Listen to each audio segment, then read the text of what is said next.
بسم الله الرحمن الرحيم. الحمد لله رب العالمين والعاقبة للمتقين والصلاة والسلام على سيدنا محمد وعلى آله وأصحابه أجمعين. أما بعد. الفصل الثالث، کتاب الدعوات، مشکات جلد اول. دعاؤں کا بیان چل رہا تھا اور یہ اس کی تیسری فصل ہے. عن انس رضی اللہ تعالی عنہ قال قال رسول اللہ صلی اللہ علیہ وسلم ليسأل أحدكم ربه حاجته كلها حتى يسأله شسع نعله إذا انقطع. حضرت انس رضی اللہ تعالیٰ عنہ سے مروی ہے کہ رسول اللہ صلی اللہ علیہ وسلم نے ارشاد فرمایا کہ تم میں سے ہر ایک شخص کو اپنے پروردگار سے سوال کرنا چاہیے اپنی تمام حاجتوں کا. ليسأل أحدكم، چاہیے کہ تم میں سے ہر شخص سوال کرے ربہ، اپنے پروردگار سے، حاجتہ کلہا، اپنی تمام تر حاجتوں کا، یعنی اپنی جتنی ضروریات اور حاجت ہیں، چاہے وہ دینی حاجت ہو، چاہے وہ دنیاوی حاجت ہو، چاہے وہ ظاہری حاجت ہو، چاہے وہ باطنی حاجت ہو، چاہے وہ علمی حاجت ہو، چاہے وہ عملی حاجت ہو، چاہے وہ مالی حاجت ہو، چاہے بدنی حاجت ہو، اپنی ذات سے متعلق ہو یا اپنے بچوں اور اپنی اولاد سے متعلق ہو، اپنے گھر بار سے متعلق ہو یا اپنے کاروبار اور معیشت سے متعلق ہو، ساری حاجتیں اس میں داخل ہیں. فرمائے کہ تم میں سے ہر شخص کو اپنے پروردگار سے اپنی ساری حاجتوں کا سوال کرنا چاہیے. حتی یسألہ شسع نعلہ، یہاں تک کہ اس سے اپنے جوتے کا تسمہ بھی مانگے. شسع کہا جاتا ہے تسمے کو، اور نعل جوتے کو، چپل کو کہتے ہیں. اس کا مطلب یہ ہوا کہ اپنے نعل یعنی اپنے جوتے کا تسمہ بھی اگر ٹوٹ جائے یا اس کی بھی اگر حاجت اور ضرورت ہے تو وہ بھی اللہ تبارک و تعالی سے مانگے. اذن قطع، جبکہ وہ منقطع ہو جائے یعنی ٹوٹ جائے. اس حدیث سے یہ بات معلوم ہوئی کہ اللہ تبارک و تعالی سے انسان کو سب کچھ مانگنا چاہیے. ساری حاجتیں اور ضرورتیں صرف اور صرف اللہ سے مانگنی چاہیے. اس میں حتیٰ کہ چھوٹی چھوٹی حاجتیں مانگنے میں بھی شرم نہیں کرنی چاہیے کہ میں کیا ایک جوتے کا تسمہ اللہ سے مانگوں. بعض اوقات ایسا ہوتا ہے کہ ایک انسان کو شرم آتی ہے کہ مثال کے طور پر مجھے ایک پین چاہیے، قلم چاہیے، میں اللہ سے بولوں کہ اللہ مجھے قلم چاہیے.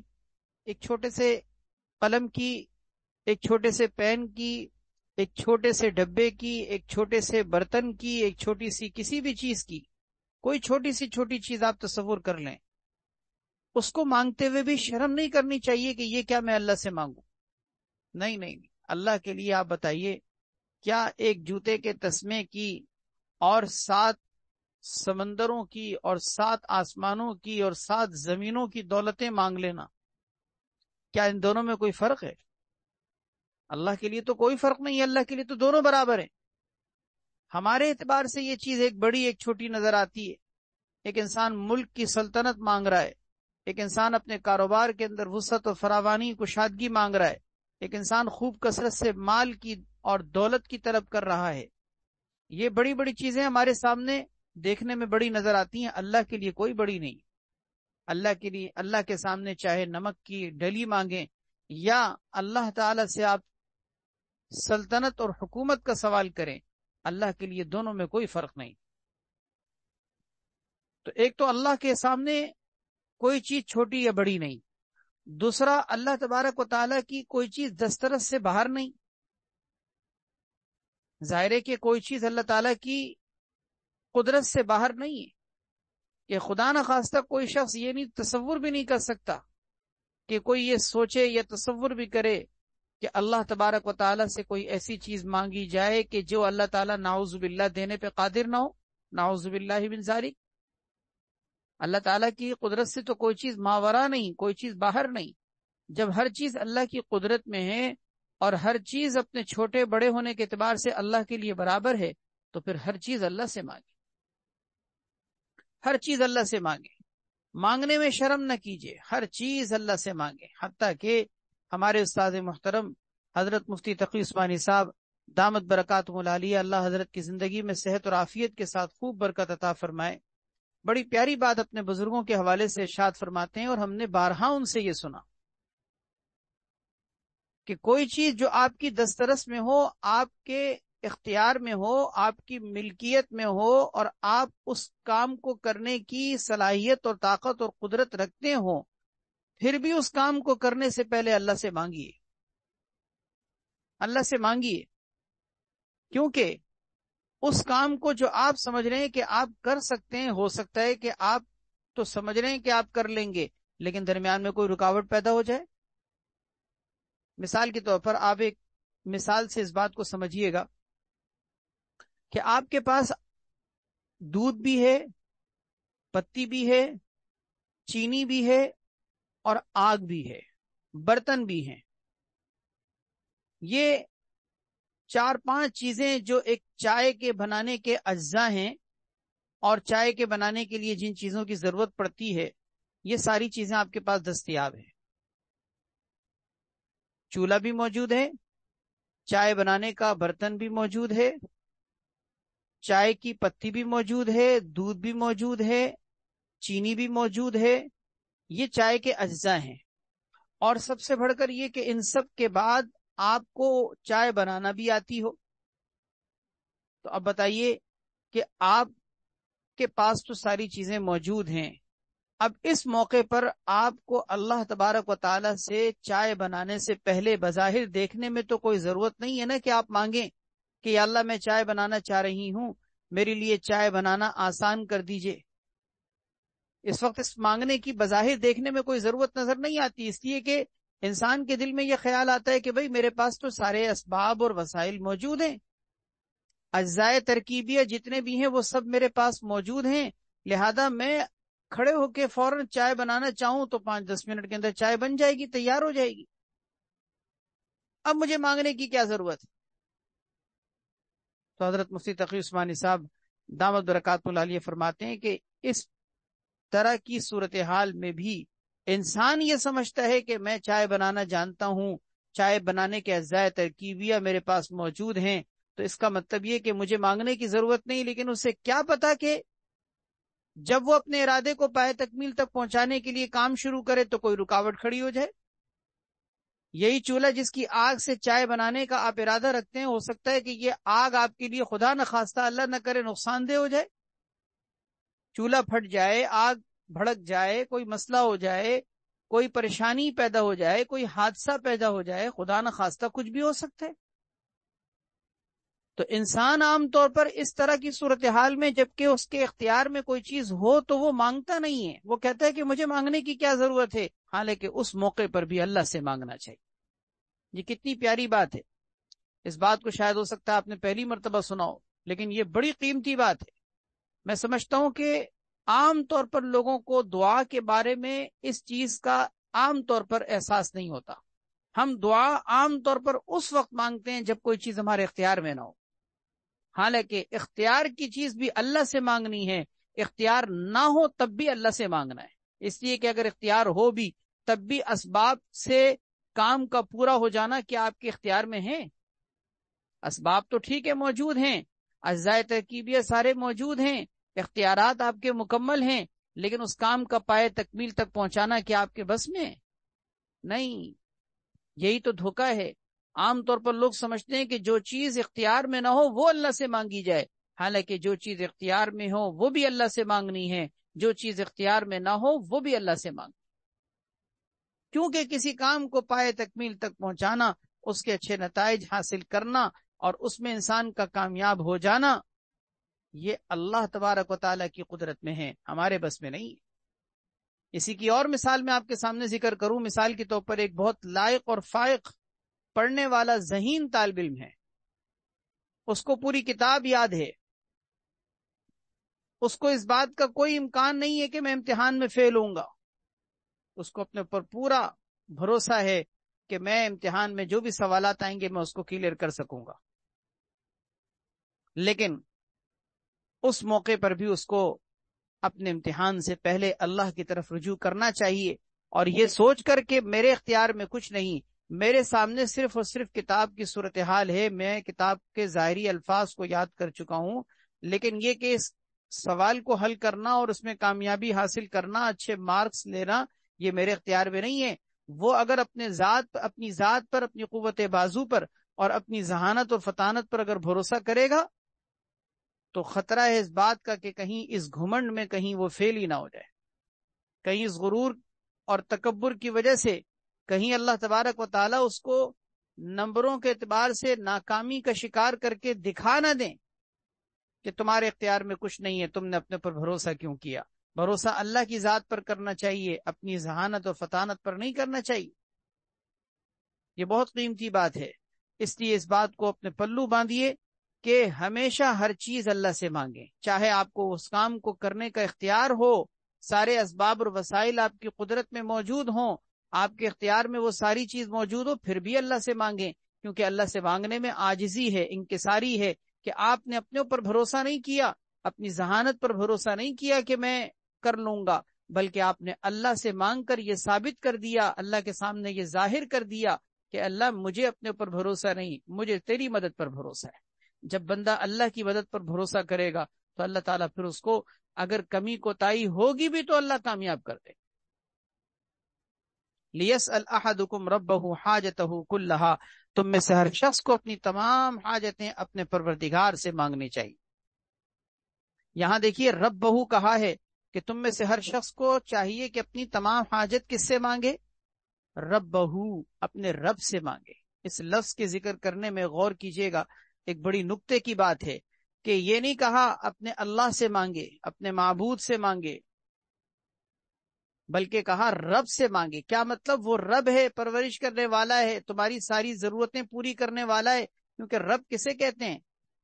رب کا مطلب ہے پرورش کرنے والا، پروردگار، جس کو پالنہار کہتے ہیں، تو وہ تو خود ساری ضرورتوں کو پورا کرنے والا ہے، تمہاری ساری حاجتوں کو بن مانگے تمہیں عطا کرنے والا ہے۔ جب وہ تمہاری ساری ضروریات پوری کرنے والا ہے تو اپنی ساری ضروریات اللہ سے مانگو، کیونکہ وہ تمہارا رب ہے۔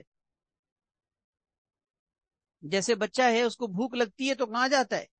کیا کسی پڑوس کے گھر میں جا کے دروازہ کھٹکھٹاتا ہے؟ بچے کو بھوک لگتی ہے، بچے کو اگر پیسے چاہیے، چیز کھانی ہے، یا اس کو کوئی کھیلنے کے لیے کھلونا چاہیے، تو وہ کیا کرتا ہے؟ اپنے باپ کے پاس جاتا ہے، اپنی ماں کے پاس جاتا ہے۔ کیوں؟ اس کو معلوم ہے کہ میرے پالنے والے ظاہری اعتبار سے، اصل پالنے والا تو اللہ ہے، لیکن ظاہری اعتبار سے اللہ نے ماں اور ماں باپ کو اپنے بچوں کے لیے پرورش کرنے والا بنایا ہے۔ اس بچے کو بھی اس بات کا احساس ہوتا ہے کہ میں اپنے ماں باپ کی زیر پرورش ہوں، لہذا وہ مانگتا ہے تو اپنے ماں باپ سے مانگتا ہے۔ تو بالکل اسی طرح لیسأل احدکم ربہ کہہ کر یہ بتا دیا کہ تم اللہ کے پروردہ ہو، تم اللہ کے بندے ہو، اللہ تمہارا رب و پروردگار ہے، وہ تمہاری پرورش کرنے والا ہے۔ تمہیں کوئی بھی ضرورت ہو اللہ سے مانگو، تمہیں کوئی بھی حاجت پیش آ جائے اللہ سے مانگو۔ کتنے پیارے الفاظ میں یہ بات کہی گئی۔ اللہ ہم سب کو سمجھنے کی توفیق عطا فرما دے۔ زاد فی روایت عن ثابت البنانی مرسلا حتی یسألہ الملح، ایک روایت میں حضرت ثابت بنانی رحمہ اللہ سے مرسلن نقل کیا گیا ہے کہ حتی یسألہ الملح، کہ یہاں تک کہ انسان کو چاہیے کہ اپنے پروردگار سے ملح یعنی نمک بھی اللہ سے مانگے۔ حالانکہ نمک ایک چھوٹی سی چیز ہے، لیکن وہ نمک کی ڈلی بھی اگر چاہیے تو اللہ سے مانگے۔ وَحَتَّى يَسْأَلَهُ شِسْعَهُ إِذَا انْقَطَعَ، اور یہاں تک کہ وہ اپنے پروردگار سے اپنے جوتے کا تسمہ بھی مانگے، اذا انقطع، جب کہ وہ ٹوٹ جائے۔ رواہ الترمذی۔ وعنہ قال كان رسول الله صلی اللہ علیہ وسلم يرفع يديه في الدعاء حتى يرى بياض ابطيه، نبی کریم صلی اللہ علیہ وسلم کے بارے میں آتا ہے کہ آپ صلی اللہ علیہ وسلم یرفع یدیہ فی الدعاء، آپ دعا میں اپنے ہاتھوں کو بلند کیا کرتے تھے، اٹھایا کرتے تھے، حتی یرا بیاض ابطیہ، اور اتنا اٹھایا کرتے تھے یہاں تک کہ آپ کے بغلوں کی سفیدی نظر آتی تھی، بغل کی، آپ کے مبارک بغلین کی سفیدی نظر آتی تھی، یعنی ہاتھ اتنا اٹھا لیا کرتے تھے کہ آپ کی بغل کھل جایا کرتی۔ عام نارمل حالت میں جب دعا کے لیے ہاتھ اٹھایا جاتا ہے تو پیچھے ہم حدیثوں میں یہ پڑھ چکے ہیں کہ حذاء منکبیہ، آگے بھی حدیث میں یہ بات آ رہی ہے اور پیچھے بھی گزر چکی ہے کہ نبی کریم صلی اللہ علیہ وسلم اتنا ہاتھوں کو اٹھایا کرتے تھے کہ ہاتھ آپ کے کندھوں کے اور سینے کے سیدھ میں سامنے آ جایا کرتے تھے۔ یہ نارمل حالت میں ہاتھوں کو دعا کے لیے اٹھانے کا طریقہ ہے کہ ہاتھ اتنے اٹھائے جائیں کہ آپ کے ہاتھوں کا جو پیالہ ہے وہ آپ کے کندھوں کی سیدھ میں آ جائے، اور اس طرح سے کہ آپ کی ہتھیلیاں آسمان کی طرف ہوں، ہتھیلیاں آسمان کی طرف۔ بعض اوقات ایسا ہوتا ہے لوگ مٹھی بنا کے مانگ رہے ہوتے ہیں، یہ بات سمجھ لیجئے، دعا کے آداب میں سے ہے، اس چیز کو سمجھ لیجئے کہ بعض لوگ مٹھی بنا کے مانگ رہے ہوتے ہیں، ہتھیلیاں مڑی ہوئی ہوتی ہیں، ایک ہاتھ بند ہوتا ہے، یا انگلیاں چٹخا رہے ہوتے ہیں اور ساتھ میں مانگ بھی رہے ہوتے ہیں۔ یاد رکھیے یہ دعا کے آداب میں سے نہیں۔ دعا کا کیا آداب ہے؟ آپ اپنے ہاتھوں کو ابھی کر کے دیکھ لیجئے، اس طرح سے آپ کو سمجھ میں آئے گا۔ اپنے ہاتھوں کی ساری انگلیوں کو بالکل سیدھا پھیلا دیجئے، اور دونوں ہاتھوں کے درمیان معمولی سا بھلے گیپ رکھیں لیکن زیادہ فاصلہ نہ رکھیں۔ اس طرح سے اپنے ہاتھوں کو ملا لیں اور اس کو اپنے کندھے کی سیدھ میں سامنے پھیلا دیں۔ اس طرح پھیلائیں کہ آپ کی ہتھیلی کا جو رخ ہے وہ آسمان کی طرف ہو۔ یہ ہے ہاتھوں کو پھیلانے کا اور دعا مانگنے کا طریقہ، حدیث میں موجود ہے، پیچھے بھی حدیثیں گزر چکی ہیں اور آگے بھی حدیث آ رہی ہے۔ یہ نارمل حالت میں دعا مانگنے کا ادب اور طریقہ ہے، لیکن بعض اوقات نبی کریم صلی اللہ علیہ وسلم آہوزاری کے انداز میں دعا مانگا کرتے تھے، آہوزاری کے انداز میں، گریہ اوزاری کے انداز میں۔ اس گریہ اوزاری اور آہوزاری کے انداز میں جب دعا مانگتے تھے تو آپ کا عام عادت سے ہٹ کر ہاتھ اٹھانے کا انداز کچھ اور بلند ہو جاتا تھا، اور وہ کیا؟ وہ حدیث میں ذکر کیا گیا ہے، اس حدیث میں کہ حتی یرا بیاض ابطیہ، کہ آپ کے بغلوں کی سفیدی نظر آتی تھی۔ اس کا مطلب آپ اپنے ہاتھوں کو اتنا اٹھا لیا کرتے تھے کہ آپ کے سر کی سیدھ میں یا سر سے بھی اوپر آپ کے ہاتھ اٹھ جایا کرتے تھے۔ یہ عام حالت میں ہاتھ اٹھانے کا انداز نہیں ہے، بلکہ آہوزاری کے انداز میں۔ جیسا کہ آپ نے آہوزاری کی یہ کیفیت دیکھی ہوگی، اللہ ہم سب کو بار بار نصیب فرما دے۔ عرفات کے میدان میں حاجی حج کے لیے جاتے ہیں، 9 ذی الحجہ کو عرفات کے میدان میں کیا منظر ہوتا ہے، کیا خوبصورت منظر ہوتا ہے کہ حاجی اپنے ہاتھوں کو اٹھائے ہوئے دوپہر کی تپتی ہوئی دھوپ میں، چلچلاتی ہوئی تپش میں اللہ کے سامنے کس طرح سے ہاتھوں کو اٹھا کے مانگ رہے ہوتے ہیں۔ تو اس وقت ان کے ہاتھوں کے اٹھانے کا انداز کیا ہوتا ہے گریہ اوزاری کے موقع پر؟ اس طرح سے کہ ان کے ہاتھ ان کے سروں سے بھی اوپر اڑ جاتے ہیں۔ یہ جو انداز ہے نا، یہ انداز ہوتا ہے آہوزاری کا انداز، یہ عام نارمل حالت سے ہٹ کر ہے، لیکن یہ ہمیشہ نہیں ہوتا۔ جب گریہ اوزاری طاری ہو جائے، جب آپ کے اوپر کوئی گریے کی کیفیت طاری ہو جائے تو آپ عام حالت میں بھی یہ کام کر سکتے ہیں، لیکن نارمل حالت میں دعا کا وہ ادب جو میں نے پہلے ذکر کیا ہے۔ تو دونوں طریقے اچھی طریقے سے سمجھ لینے چاہیے۔ صلاۃ الاستسقاء میں بھی، استسقاء کے اندر بھی نبی علیہ الصلوۃ والسلام کا انداز دعا کا ایسے ہی ہوتا تھا۔ استسقاء کے اندر، استسقاء کا مطلب یعنی جب آپ بارش طلب کیا کرتے تھے، اللہ تعالیٰ سے بارش کی دعا مانگا کرتے تھے، اس موقع پر بھی آپ کا آہوزاری اور گریہ اوزاری کے ساتھ مانگنے کے انداز میں اسی طرح کی کیفیت کا معاملہ پیش آتا تھا۔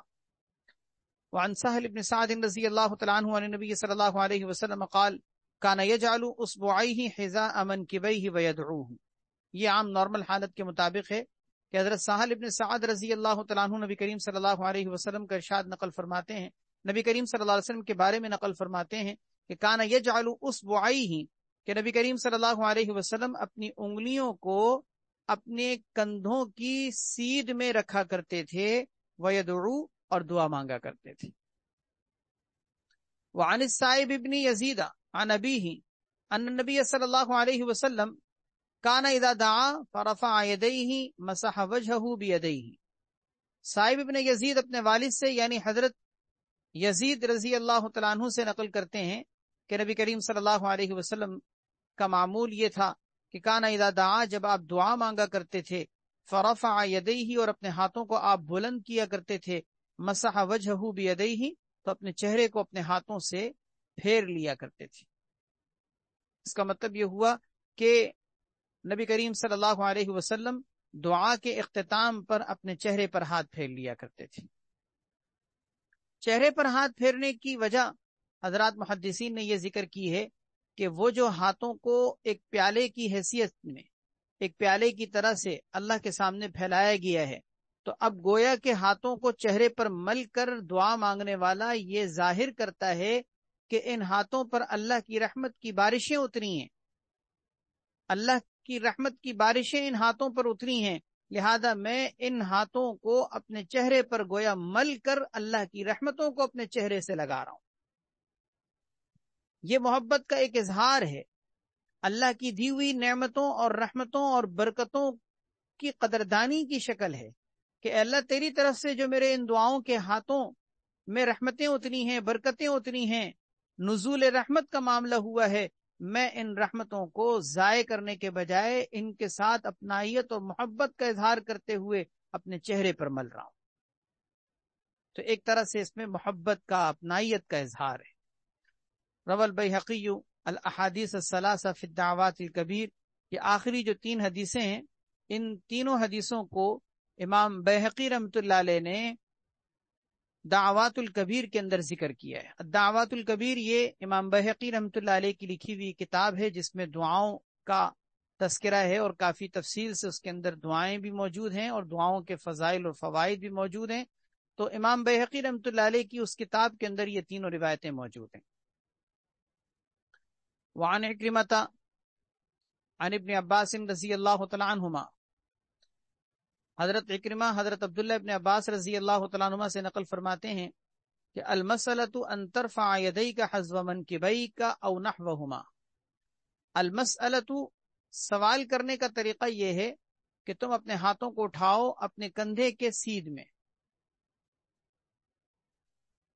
او نحوہما یا ان کے قریب قریب، یعنی کندھے کی سیدھ میں یا کندھے کے قریب قریب، حاصل یہ کہ یا تو کندھے کی سیدھ میں یا سینے کی سیدھ میں، یہ نارمل حالت میں جیسے کیا جاتا ہے۔ والاستغفار، اور استغفار کا طریقہ یہ ہے کہ ان تشیر باصبع واحدۃ، کہ تم اپنی ایک انگلی کے ذریعے سے اشارہ کرو استغفار کرتے ہوئے، یعنی جب تم دعا کے لیے ہاتھ اٹھاؤ اور استغفار کرو، اللہ تعالیٰ سے معافی مانگو، تو ایک انگلی کا اشارہ کرو۔ ایک انگلی کا اشارہ کرنے کا مطلب کیا ہے؟ ایک انگلی کا اشارہ کرنے کا مطلب یہ ہے کہ اپنے نفس امارہ کی طرف اشارہ کرتے ہوئے کہ یا اللہ اس نفس امارہ نے مجھے دھوکے میں مبتلا کر دیا اور میں اپنے نفس پر ظلم کر بیٹھا، اے اللہ تو مجھے معاف کر دے۔ یا شیطان کی طرف اشارہ کرتے ہوئے کہ یا اللہ یہ شیطان میرا دشمن جس نے مجھے گناہ میں مبتلا کر دیا اور میں اس کے بہکاوے میں آ کر گناہ کر بیٹھا ہوں، یا اللہ تو مجھے معاف کر دے۔ تو یہ ایک انگلی سے اشارہ گویا کہ اپنے دشمن کی طرف اشارہ ہے۔ جیسے کوئی کسی کی شکایت لگاتا ہے نا، 2 بچے لڑتے ہوئے آئیں اور شکایت لگائیں تو کیسے شکایت لگا رہے ہوتے ہیں؟ اشارہ کر رہے ہوتے ہیں کہ اس نے مجھے مارا ہے، انگلی سے اشارہ کر کے بتاتے ہیں کہ اس نے مجھے مارا ہے، اس نے مجھے تکلیف دی ہے، اس نے مجھے دھکا دیا ہے۔ بالکل اسی طرح استغفار کرتے ہوئے اللہ تعالیٰ سے معافی مانگتے ہوئے یہ کہنا چاہیے کہ اللہ یہ جو نفس ہے میرا، نفس امارہ جو گناہ پر انسان کو آمادہ کرنے والا ہے، اللہ یہ نفس امارہ جو میرا دشمن ہے اس نے مجھے گناہ میں مبتلا کر دیا اور میں گناہ کر کے اس نفس پر ظلم کر بیٹھا ہوں۔ یا شیطان کی طرف اشارہ کرتے ہوئے کہ اللہ شیطان کے بہکاوے میں آ کر میں گناہ کر بیٹھا ہوں، اللہ تو مجھے معاف کر دے۔ والابتحال ان تمد یدیک جمیعا، اور ابتحال یہ ہے، ابتحال کا مطلب ہوتا ہے آہوزاری کے ساتھ، گریہ وزاری کے ساتھ دعا کرنا، جو میں نے عرض کیا تھا کہ عام دعا کی حالت میں کچھ اضافی حالت ہے۔ عام دعا کی حالت میں گریہ وزاری فوراً طاری نہیں ہوتی، گریہ وزاری ایک مخصوص کیفیت ہے، جیسے کبھی انسان کے اوپر دعا مانگتے مانگتے ایسی گریہ وزاری کی کیفیت طاری ہوتی ہے کہ آنکھوں سے ٹپ ٹپ آنسو گرنے لگتے ہیں، جسم میں لرزہ تھر تھری آ جاتی ہے اور انسان اپنی شرمندگی اور ندامت کے ساتھ اللہ کے سامنے گڑ گڑانے لگ جاتا ہے۔ یہ جو گریہ وزاری کی کیفیت ہے نا، اللہ ہم سب کو نصیب فرمائے، اس کے حصول کی کوشش کرنی چاہیے، یہ کیفیت اللہ سے مانگنی چاہیے، یہ کیفیت اللہ کو بڑی پسند ہے۔ بہرحال اس کو کہتے ہیں ابتحال، تضرع۔ فرمائے ابتحال یعنی گریہ وزاری کی کیفیت میں دعا مانگنے کا یہ ہے کہ ان تمد یدیک جمیعا، کہ تم اپنے دونوں ہاتھوں کو سامنے پھیلا دو۔ یہ وہی انداز ہے جو میں نے ابھی ذکر کیا تھا آپ سے کہ جیسے کہ عرفات کے میدان میں حاجی دعا مانگ رہے ہوتے ہیں، کس طریقے سے اپنے ہاتھوں کو سیدھا پھیلا دیتے ہیں، اسٹریٹ سامنے بالکل پھیل جاتے ہیں اور ہاتھ بھی ایسے بلند ہو جاتے ہیں کہ سر سے بھی اوپر جا رہے ہوتے ہیں۔ یہ گریہ وزاری کا انداز۔ فرمایا ان تمد یدیک جمیعا، کہ تم اپنے دونوں ہاتھوں کو اکٹھے پھیلا دو۔ وفی روایت قال والابتحال ہکذا، ایک اور روایت میں ہے کہ آپ نے فرمایا کہ ابتحال اس طرح سے ہے، یہ کہہ کر کے دکھایا عملی طور پر کہ ورفع یدیہ وجعل ظہورہما مما یلی وجہہ، کہ انہوں نے اپنے ہاتھوں کو اٹھایا اور ان ہاتھوں کے پشت کے حصے کو اپنے چہرے کی طرف کر دیا۔ یہ بھی گریہ وزاری کے انداز میں ایک طریقہ ہے جو ہر جگہ پر نہیں کیا جاتا لیکن مخصوص حالت میں کیا جا سکتا ہے۔ وہ یہ کہ آپ اپنے ہاتھوں کو جب پھیلاتے ہیں تو ابھی میں نے عرض کیا تھا کہ اپنے ہاتھوں کی ہتھیلی کا رخ آسمان کی طرف کرنا چاہیے نا، لیکن گریہ وزاری میں اس کو یوں بھی کیا جا سکتا ہے کہ آپ اس کو بالکل موڑ دیں، الٹا کر دیں۔ اب جو ہتھیلی کا حصہ ہے وہ زمین کی طرف چلا گیا اور آپ کے ہاتھوں کا جو پشت کا حصہ ہے وہ آسمان کی طرف ہو گیا، یعنی جو ہاتھ سیدھے آسمان کی طرف، ہتھیلی کا رخ آسمان کی طرف تھا، اب ہتھیلی کا رخ زمین کی طرف ہو گیا اور اس کی پشت کا حصہ آسمان کی طرف ہو گیا۔ یہ بھی گریہ وزاری میں انداز اختیار کیا جا سکتا ہے، اس بات کو ظاہر کرنے کے لیے کہ یا اللہ جس طرح یہ حالت میں نے اختیار کی ہے کہ میں نے اپنے ہاتھوں کو پلٹ دیا، اللہ تو میری حالت کو پلٹ دے، میری غم کی حالت کو خوشی میں تبدیل کر دے، میری بیماری کی حالت کو صحت میں تبدیل کر دے، میری پریشانی کی حالت کو عافیت میں تبدیل کر دے، یعنی میرے حالات کو پلٹ دے۔ اور نبی کریم صلی اللہ علیہ وسلم سے یہ طریقہ ثابت ہے استسقاء کے موقع پر۔ استسقاء کے موقع پر، استسقاء کا مطلب یعنی بارش کی دعا کرنا، بارش کی طلب کرنا اللہ تعالیٰ سے۔ تو نبی علیہ الصلوۃ والسلام جب بارش کے لیے استسقاء کیا کرتے تھے تو اس موقع پر آپ صلی اللہ علیہ وسلم سے یہ ثابت ہے کہ آپ دعا مانگتے ہوئے اپنے ہاتھوں کو الٹا کر دیا کرتے تھے۔ اسی طرح اپنی چادر جو آپ نے اوڑھی ہوتی تھی، جو چادر آپ نے اوڑھی ہوئی ہوتی تھی، اس چادر کا پلو بھی پلٹ دیا کرتے تھے۔ کس طرح کہ دائیں طرف کا حصہ بائیں طرف چلا جاتا تھا، بائیں طرف کا حصہ دائیں طرف آ جایا کرتا تھا۔ چادر کو پلٹ دینا، ہاتھ کو الٹا کر دینا، یہ گویا کہ ایک طرح سے اشارہ ہوتا تھا اس بات کی طرف کہ اللہ ہم نے اپنی حالتوں کو پلٹ دیا ہے، تو بھی ہماری حالت کو پلٹ دے۔ لیکن یہ نارمل حالت میں نہیں، مخصوص حالت میں جبکہ گریہ وزاری کی کیفیت کا اظہار ہو اس موقع پر کیا جا سکتا ہے، اور خاص طور پر یہ ہاتھوں کو پلٹنے کا انداز یہ عام گریہ وزاری نہیں بلکہ استسقاء کے موقع پر یہ انداز اختیار کرنا چاہیے۔ رواہ ابو داؤد۔ وعن ابن عمر رضی اللہ تعالیٰ عنہما انہ یقول، حضرت عبداللہ ابن عمر رضی اللہ تعالیٰ عنہما سے مروی ہے، فرماتے ہیں کہ ان رفعکم ایدیکم، تمہارا اپنے ہاتھوں کو بلند کرنا، بدعتن، یہ بدعت ہے۔ تمہارا اپنے ہاتھوں کو بلند کرنا یہ بدعت ہے۔ کیا مطلب؟ کہ اتنا اوپر اٹھا لینا کہ جیسے کہ عام حالت میں نبی علیہ الصلوۃ والسلام اٹھایا کرتے تھے، تم اس سے زیادہ عام حالت میں اگر اٹھاؤ گے تو یہ بدعت ہوگا، اس لیے کہ نبی کریم صلی اللہ علیہ وسلم کا عام حالت کے اندر ہاتھوں کو بہت بلند کرنا ثابت نہیں، وہ تو ایک مخصوص انداز تھا۔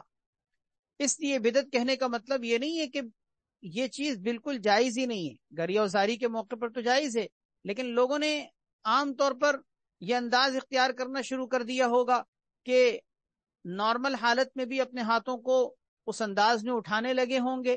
تو حضرت عبداللہ بن عمر رضی اللہ تعالیٰ عنہ نے اس وقت لوگوں کو دیکھ کر یہ فرمایا کہ تمہارا اپنے ہاتھوں کو اس طریقے سے اٹھانا عام حالات کے اندر بھی یہ بدعت ہے۔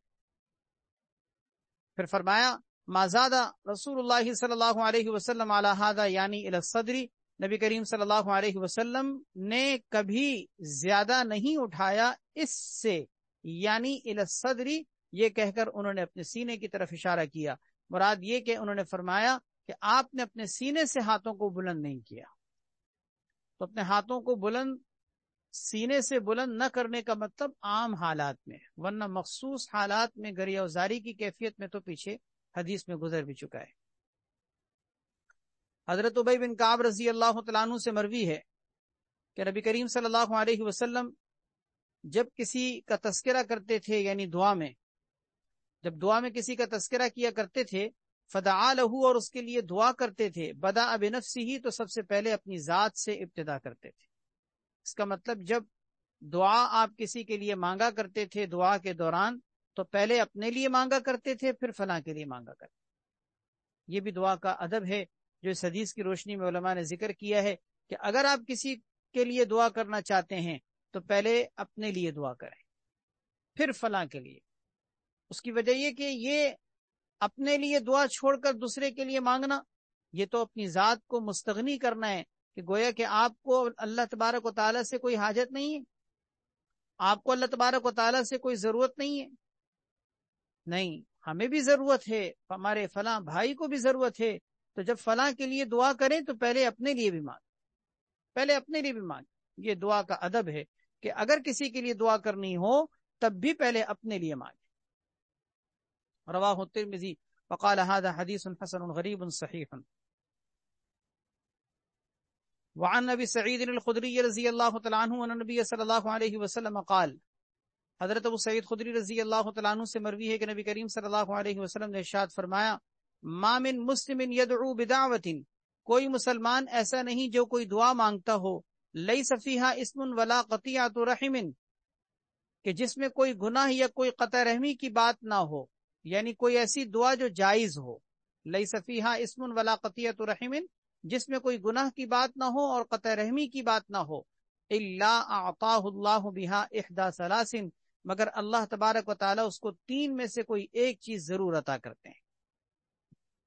اس کا مطلب یہ ہوا کہ کوئی بھی مسلمان جو دعا مانگے، بشرطے کہ وہ جائز دعا ہو، کوئی گناہ کی قطع رحمی کی دعا نہ ہو، تو اللہ تین چیزوں میں ضرور ایک چیز عطا کر دیتے ہیں۔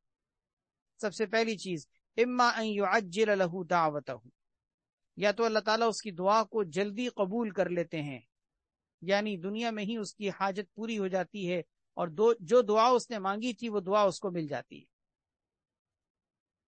وَإِمَّا أَن يَدَّخِرَهَا لَهُ فِي الْآخِرَةِ، اور یا پھر اللہ تعالیٰ اس دعا کو اس کے لیے آخرت میں ذخیرہ کر لیتے ہیں، کہ دنیا میں تو وہ دعا قبول نہیں ہوئی، لیکن آخرت میں اللہ تعالیٰ اس کے لیے اس کو ذخیرے کے طور پر محفوظ کر دیتے ہیں، جس کا اجر و ثواب اس کو آخرت میں دیا جائے گا۔ وَإِمَّا، اور یا پھر ان یصرف عنہ من السوء مثلہا، تیسری صورت یہ کہ اللہ تبارک و تعالیٰ اس سے اسی کے مثل کوئی برائی کو، کوئی تکلیف کو، کوئی حادثے کو پھیر دیتے۔ صرف یصرف، پھیرنا، اور سوء برائی کو کہتے ہیں، اس میں بیماری بھی آتی ہے، اس میں تکلیف بھی آتی ہے، اس میں پریشانی بھی آتی ہے، اس میں ناخوشگوار واقعہ، کوئی بھی زندگی کے اندر پیش آنے والا ایسا واقعہ کہ جو آپ کو پسند نہ ہو، آپ کی طبیعت پر موافق نہ ہو، اس کو سوء سے تعبیر کیا گیا ہے۔ یعنی اس کا مطلب تیسری صورت یہ ہے کہ اس دعا کی برکت سے اللہ تبارک و تعالیٰ اسی جیسی کوئی برائی کو پھیر دیتے۔ تو تین کاموں میں سے کوئی ایک کام ضرور ہوتے ہیں، یا تو یہ کہ دنیا میں جلدی قبول ہو جاتی ہے، یا پھر آخرت کے لیے اس کو ذخیرہ کر دیا جاتا ہے، اور یا پھر اسی کے مثل کوئی برائی کو دور کر دیا جاتا ہے۔ قالوا، لوگوں نے کہا کہ یہ تو بڑی فائدے کی بات ہے، اس کا مطلب تو یہ ہوا کہ دعا مانگنے والا تو کسی حالت میں بھی محروم نہیں ہے۔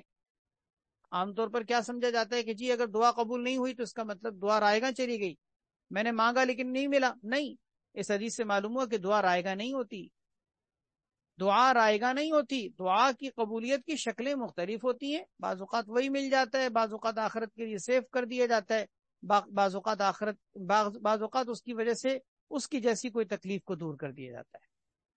قالوا، صحابہ کرام نے کہا، اذن نکثر، کہ یا رسول اللہ پھر تو ہم بہت کثرت سے دعا کریں گے، خوب مانگیں گے، تاکہ دعا کی قبولیت تو ہر صورت میں ہو رہی ہے اور دعا تو ہر صورت میں فائدے مند نظر آ رہی ہے، لہذا پھر تو ہم خوب دعا کثرت سے مانگیں گے۔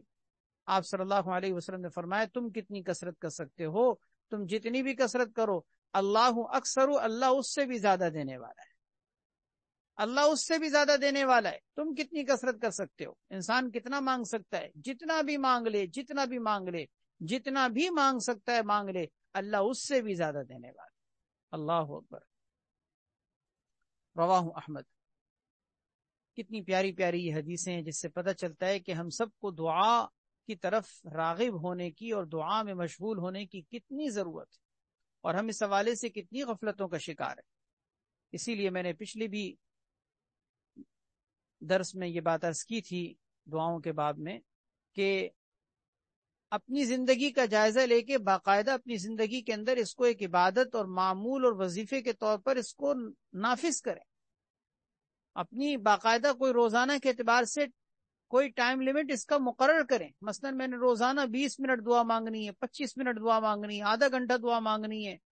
مستقل اپنی زندگی کے اندر اس دعا کو ایک رسمی طور پر نہیں، باقاعدہ ایک حقیقی عبادت کی شکل میں، جیسے کہ قرآن کریم کی تلاوت کا معمول آپ کا ہے، روزانہ کی دعاؤں کا آپ کا معمول ہے، اسی طرح تسبیحات کا آپ کا معمول ہے، اسی طرح یہ بھی ایک معمول رکھیں کہ روزانہ اللہ کے سامنے ہاتھ اٹھا کر کچھ وقت مقرر کریں کہ اتنے وقت میں اللہ سے مانگنا ہے.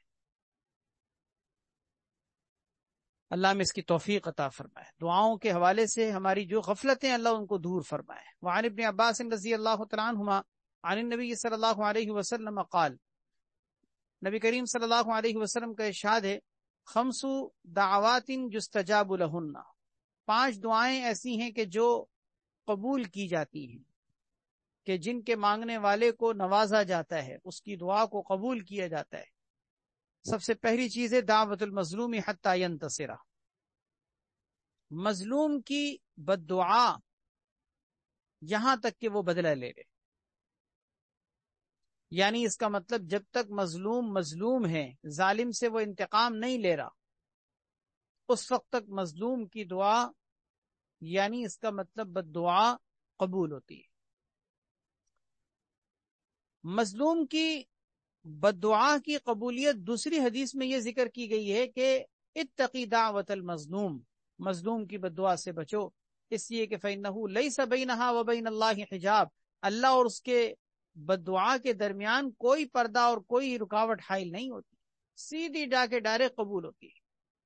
اس لیے مظلوم کی بد دعا سے بچنا چاہیے. لیکن اس میں یہ کہا گیا کہ حتی ینتصر، یہاں تک کہ وہ بدلہ لے لے. یعنی اس کا مطلب جب وہ بدلہ لے لے اور انتقام لے لے تو اب وہ مظلوم نہ رہا، کیونکہ اس نے تو پھر بدلہ لے لیا ہے. جب بدلہ لے لیا تو بدلہ لینے کے بعد اب وہ مظلوم نہیں. پھر دیکھیے بدلہ لینے کی بھی 2 شکلیں ہوتی ہیں. اگر اس نے بدلہ زیادتی کے ساتھ لیا ہے پھر تو وہ خود غلط ہے، اس لیے کہ وہ پھر ظالم بن گیا. پہلے وہ مظلوم تھا، اگر اس نے بدلہ زیادتی کے ساتھ لیا ہے تو پھر تو وہ خود ظالم بن گیا، خود مجرم بن گیا. مثال کے طور پر کسی کو 1 تھپڑ مارا گیا ہے تو یہ بدلے میں 1 تھپڑ مار سکتا تھا، اس نے بدلے میں 2 تھپڑ مار کر خود اپنے آپ کو ظالم بنا دیا. تو اگر بدلہ لینے میں اس نے زیادتی کی ہے پھر تو یہ مظلوم کیا رہا، بلکہ یہ تو اس سے آگے بڑھ کر اب مظلوم نہیں بلکہ ظالم بن گیا. دوسری صورت یہ کہ اس نے برائی کا بدلہ بالکل اسی کی مثل، یعنی 1 تھپڑ کا بدلہ 1 تھپڑ سے لیا ہے، تو اب اس صورت میں یہ ظالم تو نہیں ہے. اس نے تھپڑ کا بدلہ تھپڑ سے لے لیا، یعنی انتقام لے لیا، بدلہ لے لیا، تو اب مظلوم تو نہیں ہے، ظالم تو نہیں ہے، مظلوم بھی نہیں رہا. ظالم اس لیے نہیں کیونکہ اس نے ظلم نہیں کیا، اور مظلوم اس لیے نہیں کیونکہ اس نے اس کو مارا، اس نے اس کو مار دیا، تو مظلوم کہاں رہا. اب اس کا مظلوم ہونا ختم ہو گیا، لہذا اب اس کی جو بد دعا ہے، اس بد دعا کے بارے میں وہ بات نہیں رہی. لیکن اس سے پتا چلا کہ جب تک یہ مظلوم ہے، جب تک اس نے بدلہ نہیں لیا، جب تک اس نے انتقامی کوئی کاروائی نہیں کی، اس وقت تک اس کی بد دعا اتنی قیمتی ہے کہ اس کی بد دعا اللہ تک ایسے پہنچتی ہے کہ بغیر کسی رکاوٹ کے درمیان میں کوئی پردہ حائل نہیں. اس سے یہ بات معلوم ہوئی سبق کے طور پر کہ ظالم کو ظلم کرتے ہوئے ڈرنا چاہیے کہ کہیں مظلوم کی بد دعا اس کو تباہ و برباد نہ کر دے. اور دوسرا، مظلوم کو بھی، جو مظلوم ہے جس کے اوپر ظلم ہوا ہے، اس کو بھی اس حدیث میں تسلی دی جا رہی ہے کہ دیکھو تم اگرچہ مظلوم ہو لیکن تمہیں زیادہ پریشان نہیں ہونا چاہیے. تمہارا اللہ کے نزدیک اتنا بڑا مقام اور مرتبہ ہے کہ یہاں تم بد دعا کرو گے اور وہاں اللہ اس کو قبول کریں. تو گویا دونوں کو اس میں ایک سبق دیا جا رہا ہے. مظلوم کو یہ سبق دیا جا رہا ہے تسلی کا کہ تمہیں تسلی رکھنی چاہیے کیونکہ تم مظلوم ہو، تم نے بدلہ بھی نہیں لیا، تم نے ظلم بھی نہیں کیا، تم ظلم کو سہ رہے ہو، تمہارا اللہ کے نزدیک بڑا قرب کا معاملہ ہے، تم اللہ کے نزدیک بڑے خاص تعلق والے ہو. اور ظالم کو گویا کہ اس میں دھمکایا اور ڈرایا جا رہا ہے اس بات سے کہ تم باز آ جاؤ، نہیں تو یہ مظلوم کی بد دعا تمہیں تباہ و برباد اور ہلاک کر چھوڑے گی. تو 5 دعائیں ایسی ہیں کہ جو قبول ہوتی ہیں. ان میں سب سے پہلی چیز مظلوم کی بد دعا. دوسری چیز ودعوت الحاج حتی یصدر، حاجی کی دعا یہاں تک کہ وہ واپس آ جائے. یصدر یرجع کے معنی میں ہے، یعنی اس کا مطلب حاجی واپس آ کر اپنے گھر میں داخل ہو جائے، اس کے واپس آ کر اپنے گھر میں داخل ہونے تک حاجی کی دعا قبول ہوتی ہے. اس وقت آپ کو معلوم ہے کہ حج مکمل ہو چکا ہے اور حجاج کرام واپسی کے سفر پر رواں دواں ہیں. کچھ واپسی کے لیے نکل چکے ہیں، کچھ چند دنوں میں واپس ہونا چاہتے ہیں، کچھ لوگوں کے سفر پورے ہو چکے ہیں، کچھ کے ہونے والے ہیں. یہ اس حدیث پر عمل کرتے ہوئے اس سے فائدہ اٹھائی. اور فائدہ کس طرح؟ کہ حاجیوں سے رابطہ ہو تو ان سے کہہ دیجئے کہ آپ میرے لیے دعا کر دیں. کوئی بھی اپنی حاجت، اپنی دعا، اپنی ضرورت کی کوئی بات ان کے سامنے رکھیں اور کہیں کہ میرے لیے یوں دعا کر دو، میرے لیے عافیت کی دعا کر دو، میرے لیے مغفرت کی دعا کر دو، میرے لیے بغیر کسی حساب کتاب کے جنت میں داخلے کی دعا کر دو. کوئی بھی آپ کی ذاتی زندگی کے حوالے سے کوئی معاملات ہیں، آپ ان سے کہہ دیں. اور اگر آپ نہیں ذکر کرنا چاہتے، آپ ان سے اتنا کہہ دیں کہ میرے لیے عافیت کی اور مغفرت کی دعا کر دو. اس میں سب کچھ آ جائے گا، کیونکہ عافیت میں ہر چیز آ جاتی ہے. تو حاجیوں سے دعا کرانا یہ بڑا قیمتی عمل ہے، کیونکہ حاجی کی دعا قبول ہوتی ہے. اس میں جو یہ کہا نا کہ حتی یصدر، یہاں تک کہ وہ واپس آ جائے، یہ بات اس لیے کہی ہے کیونکہ واپس آنے کے بعد اب اس کے حج کا سفر کمپلیٹ ہو چکا ہے. ٹھیک ہے، واپس آنے کے بعد بھی بعض دوسری روایات کے اندر پتہ چلتا ہے کہ واپس آنے کے بعد بھی حاجی کی دعا قبول ہوتی رہتی ہے. ایک روایت سے پتہ چلتا ہے کہ محرم کے مہینے کے ختم ہونے تک اس کی دعا قبول ہوتی ہے. بعض روایات سے محرم کے مہینے کے بعد بھی اس کی دعاؤں کا قبول ہونا معلوم ہوتا ہے. تو بہرحال دوسری روایات میں اس کے گھر واپس آنے کے بعد بھی دعاؤں کی قبولیت کا ذکر ملتا ہے، لیکن زیادہ تر احادیث میں یہ بات ملتی ہے کہ واپس آنے تک اور اپنے گھر میں داخل ہونے تک اس کی دعا قبول ہی قبول ہوتی ہے. تو گویا اس کی دعا کی قبولیت کی اعلیٰ شکل یہ کہ اس کے گھر میں داخل ہونے سے پہلے اس سے دعائیں لے لو. 2 شخص ہو گئے. تیسرا شخص ودعوت المجاہدی حتی یفقدہ، مجاہد کی دعا جو جہاد میں نکلا ہوا ہو اس کی دعا بھی قبول ہوتی ہے. حتی یفقدہ یعنی حتی یفرغ من الجہاد. یفقدہ کے معنی یہاں پر ہے یفرغ، اس کا مطلب یہ ہوگا کہ یہاں تک کہ وہ اپنے جہاد سے فارغ ہو جائے. اس کا مطلب یہ ہوا کہ مجاہد بھی چونکہ اعلاء کلمت اللہ کے لیے، اللہ کے راستے میں جہاد کے لیے، دین کی سربلندی کے لیے نکلا ہوا ہے، اس کے بھی واپس آنے تک اللہ تبارک و تعالی اس کی دعا کو قبول کرتے ہیں. چوتھا شخص ہے ودعوت المریض حتی یبرأ، مریض کی دعا بھی قبول ہوتی ہے یہاں تک کہ وہ یبرأ، بری ہو جائے، یعنی شفا یاب ہو جائے. تو جب تک وہ بیماری سے اٹھ نہ جائے، شفا یاب نہ ہو جائے، اس کی بھی دعا قبول ہوتی رہتی ہے. اسی لیے بیمار کوئی شخص ہو تو اس سے دعا لینی چاہیے، اس سے دعائیں کروانی چاہیے. دعا اس کے لیے کرنی بھی چاہیے کہ آپ کا کوئی مثال کے طور پر عزیز ہے، کوئی بھائی ہے، کوئی آپ کا جاننے والا ہے، بیمار ہے، آپ اس کے لیے دعا کریں، اللہ اس کو صحت دے دے، شفا کامل دے دے. لیکن اس کے ساتھ ساتھ اس سے دعائیں لینا بھی سیکھیں، کیونکہ بیمار کی دعا قبول ہوتی ہے. حدیث میں آتا ہے فَإِنَّ دُعَاءَهُ كَدُعَاءِ الْمَلَائِكَةِ، کہ بیمار سے دعا لیا کرو، بیمار سے دعا کروایا کرو، کیونکہ اس کی دعا فرشتوں کی دعا کی طرح ہوتی. اللہ اکبر. تو بیمار سے دعائیں لینی چاہیے. اور 5واں شخص ہے ودعوت الاخی لاخیہ بظہر الغیب، بھائی کی دعا اپنے بھائی کے حق میں بظہر الغیب، پیٹھ پیچھے. ظہر الغیب کا مطلب ہے پیٹھ پیچھے، سامنے نہیں. سامنے دعا دینا وہ بھی ٹھیک ہے، سامنے بھی دعا دی جا سکتی ہے، لیکن جو پیٹھ پیچھے دعا کرنا ہوگا اپنے بھائی کے حق میں وہ خلوص کے ساتھ ہوگا. سامنے تو بعض اوقات کچھ رسم و رواج کی چیزیں بھی آ جاتی ہیں، بعض اوقات کچھ مفادات اور اغراض بھی پیش نظر ہو جاتے ہیں، ریاکاری بھی بعض اوقات انسان کے سامنے آ جاتی ہے کہ دکھلاوے کے لیے کوئی انسان کسی کے سامنے بعض اوقات کچھ کہہ رہا ہوتا ہے. ضروری نہیں ہے کسی کے منہ پر بھی دعا کرتے ہوئے انسان اخلاص مد نظر رکھ سکتا ہے، لیکن پیٹھ پیچھے جو دعا ہوتی ہے وہ تو ہوتی ہی مخلصانہ ہے. مثال کے طور پر کوئی نہیں دیکھ رہا، آپ اکیلے ہیں، تنہائی میں ہیں، تاریکی میں ہیں، آپ اس موقع پر اگر اپنے کسی بھائی کے لیے، اپنے کسی عزیز کے لیے، اپنے کسی تعلق والے کے لیے آپ اگر دعائے خیر کر رہے ہیں، اچھے الفاظ میں اس کے لیے اللہ سے مانگ رہے ہیں، تو یہاں آپ کو کون دیکھ رہا ہے؟ یہاں آپ کی کیا غرض وابستہ ہے؟ یہاں آپ کا کیا مفاد ہے؟ یہاں صرف اور صرف اخلاص ہے۔ اس لیے دعا میں مخلصانہ دعا ہونے کی وجہ سے یہ دعا بھی قبول ہوتی ہے کہ بھائی کی دعا اپنے بھائی کے حق میں پیٹھ پیچھے۔ 5 چیزیں ہو گئیں: مظلوم کی بد دعا، حاجی کی دعا، مجاہد کی دعا، مریض کی دعا، اور بھائی کے حق میں دعا۔ ان 5 دعاؤں کا تذکرہ کرنے کے بعد آپ صلی اللہ علیہ وسلم نے ارشاد فرمایا وَأَسْرَعُوا هَذِهِ الدَّعَوَاتِ إِجَابَةً دَعْوَةُ الْأَخِي بِظَهْرِ الْغَيْبِ۔ ان تمام دعاؤں میں قبولیت کے اعتبار سے سب سے زیادہ جلدی قبول ہونے والی، سب سے زیادہ جلدی قبول ہونے والی وہ دعا ہے جو بھائی کی دعا اپنے بھائی کے حق میں ہوتی ہے پیٹھ پیچھے۔ کیوں؟ اس لیے کہ اس میں خلوص سب سے زیادہ ہوتا ہے۔ وَأَسْرَعُ هَذِهِ الدَّعَوَاتِ إِجَابَةً، ان تمام دعاؤں میں اجابت یعنی قبولیت کے اعتبار سے سب سے زیادہ جلدی قبول ہونے والی وہ دعا ہے جو بھائی کی دعا اپنے بھائی کے حق میں ہو۔ رواہ البیہقی فی الدعوات الکبیر۔ بھائی سے مراد کوئی صرف سگا بھائی نہیں، سگا بھائی بھی اس میں شامل ہے، اور اخوت اسلامی کا رشتہ رکھنے والا ہر مسلمان کلمہ گو بھی اس میں داخل، کیونکہ ہر کلمہ گو مسلمان وہ اخوت اسلامی کا رشتہ رکھنے کے اعتبار سے بھائی ہے۔